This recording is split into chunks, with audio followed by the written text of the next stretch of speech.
Assalamualaikum warahmatullahi wabarakatuh.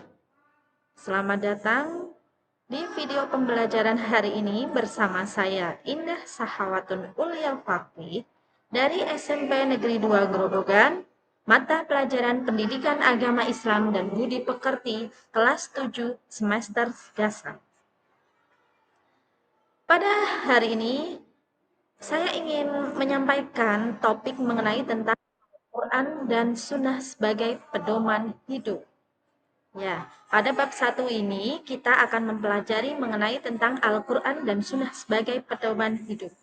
Sebelumnya, saya mau tanya, apa saja pedoman hidup seorang muslim? Apakah kalian sudah menerapkannya pada kehidupan sehari-hari? Atau malah sebaliknya? Oke, maka pada kesempatan kali ini kita akan mengupas apa saja sih pedoman hidup seorang muslim itu. Oh. Nah, pada materi hari ini kita pertama yaitu membaca Quran surat An-Nisa ayat 59 dan Quran surat An-Nahl ayat 64. Kedua, setelah kita membaca kedua surat tersebut, kita akan mengartikan Quran surat An-Nisa ayat 59 dan Quran surat An-Nahl ayat 64. Kemudian kita akan melanjutkan menerapkan bacaan Al-Syamsiyah dan Al-Qamariyah pada Quran surat An-Nisa ayat 59 dan Quran surat An-Nahl ayat 64. Setelah kita menerapkan bacaan Al-Samsiyah dan Al-Qamariyah, maka kita wajib memahami isi kandungan dari Quran surat An-Nisa ayat 59 dan Quran surat An-Nahl ayat 64. Sebelum kita melanjutkan, maka saya akan mengajak kalian untuk berpantun. Al-Quran jadi pedoman, di dalamnya terang benderang. Jalani hidup penuh iman, jalan lurus takkan bimbang. Baca Al-Quran setiap hari, dalam hati terasa damai. Hidup penuh berkah dan suci, jalan lurus takkan usai. Oke, terima kasih. Selanjutnya, mari kita membaca dan memaknai. Yang pertama yaitu Quran surat An-Nisa ayat 59. A'udzu billahi minasyaitonir rajim. Bismillahirrahmanirrahim. Ya ayyuhalladzina amanu athi'ullaha wa athi'ur rasul wa ulil amri minkum. Fa in tanaza'tum fi syai'in farudduhu ilallahi war rasuli in kuntum tu'minuna billahi wal yaumil akhir. Dzalika khairu wa ahsanu ta'wila. Yang artinya, hai orang-orang yang beriman, taatilah Allah dan taatilah Rasul-Nya dan ulil amri di antara kamu. Kemudian jika kamu berlainan pendapat tentang sesuatu, maka kembalikanlah ia kepada Allah, Al-Quran dan Rasul Sunnahnya. Jika kamu benar-benar beriman kepada Allah dan hari kemudian, yang demikian itu lebih utama bagimu dan lebih baik. Quran surat An-Nisa ayat 59.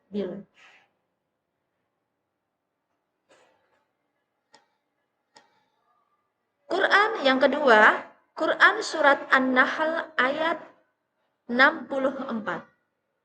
Bismillahirrahmanirrahim.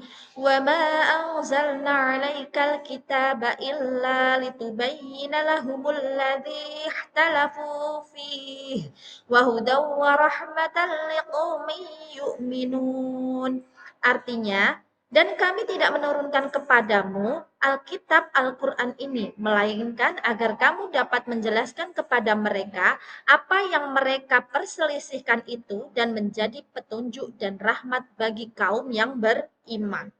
Quran surat An-Nahl ayat 64. Setelah kita mempelajari dan membaca, memaknai, mengartikan Quran surat An-Nisa ayat 59 dan Quran surat An-Nahl ayat 64, maka kita juga mempelajari bacaan tajwidnya. Bacaan tajwid dari Quran surat An-Nisa dan An-Nahl yaitu adalah bacaan alif lam. Bacaan alif lam sendiri itu terbagi menjadi dua. Yang pertama yaitu alif lam syamsiah.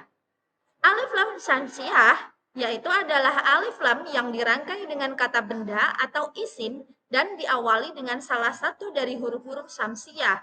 Dengan kata lain, hukum bacaan ini terjadi bila alif lam bertemu dengan salah satu huruf syamsiah.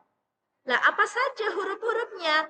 Huruf dari al-syamsiyah berjumlah 14 huruf. Yang pertama yaitu ada shod, ta, to, nun, zal, do, ta, sa, ro, lam, shin, do, za, sin, za, dal, dan lam. Hukum bacaan ini juga biasanya disebut dengan idgham samsiyah karena memiliki kemiripan dalam cara membaca hukum alif lam samsiyah, membuat hurufnya menjadi lebur dengan huruf samsiyah yang mengikutinya atau seolah-olah membuang lam sukun dan mentasydidkan huruf-huruf syamsiyah.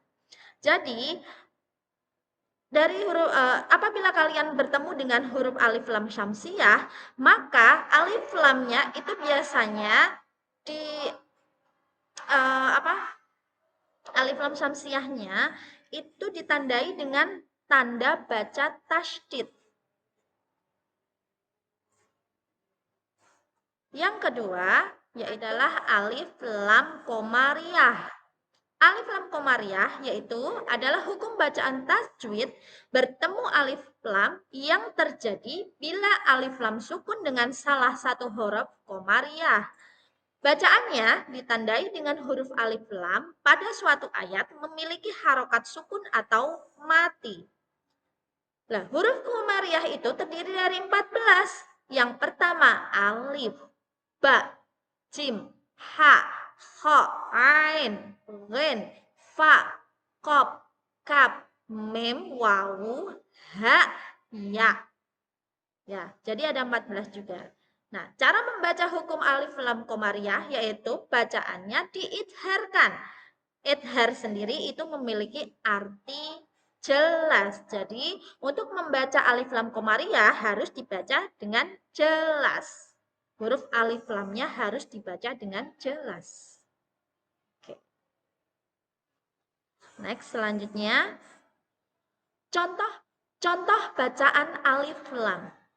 Yang pertama, contoh bacaan alif lam syamsiyah.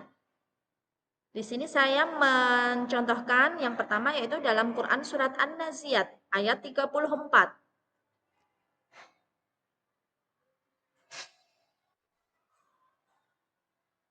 Ya, yang pertama yaitu adalah ad-dhammatul kubro.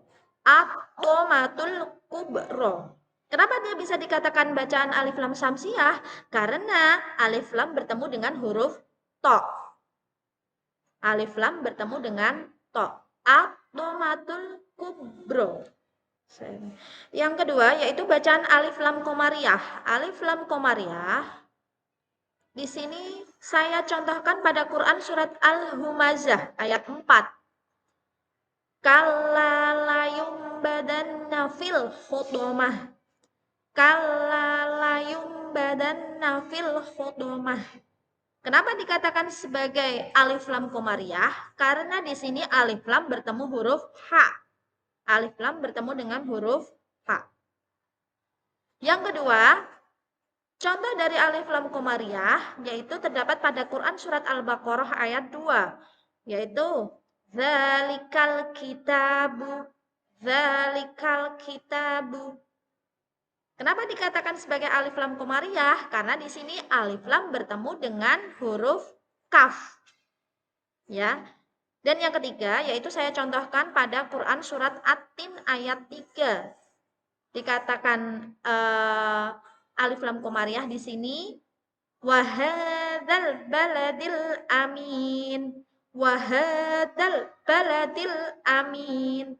Nah, di sini dikarenakan dibaca bacaan alif lam komariah karena alif lam bertemu dengan huruf ba. Alif lam bertemu dengan huruf ba. Nah, jadi di sini kalau kita contohkan dari bacaan alif lam, bisa kita perbedakan bahwa jika yang pertama alif lam samsiah, jelas alnya atau alif lamnya itu dibaca secara lebur. Sedangkan alif lam komariah, alif lamnya itu dibaca dengan jelas. Tuh ya. Oke, yang selanjutnya yaitu adalah isi kandungan Quran surat An-Nisa. Isi kandungan Quran surat An-Nisa ayat 519 yaitu menjelaskan tentang perintah patuh serta taat kepada Allah Subhanahu wa taala, Rasulullah Shallallahu alaihi wasallam dan pemimpin-pemimpin kita. Ketaatan ini adalah mutlak dan tidak bisa ditawar-tawar lagi. Taat kepada Allah Subhanahu wa taala adalah melaksanakan ajaran Al-Qur'an, sedangkan taat kepada Rasulullah Shallallahu alaihi wasallam dengan mengamalkan sunnah-sunnahnya. Ketaatan pada ulil amri meliputi ketaatan baik pada pemerintahan maupun para ulama karena tidak bertentangan dengan perintah Allah serta Rasul-Nya. Sedangkan isi kandungan dari Quran surat An-Nahl ayat 64 yaitu Nabi Muhammad Shallallahu alaihi wasallam diperintahkan oleh Allah Subhanahu wa taala untuk menjelaskan apa yang diperselisihkan dalam perkara agama.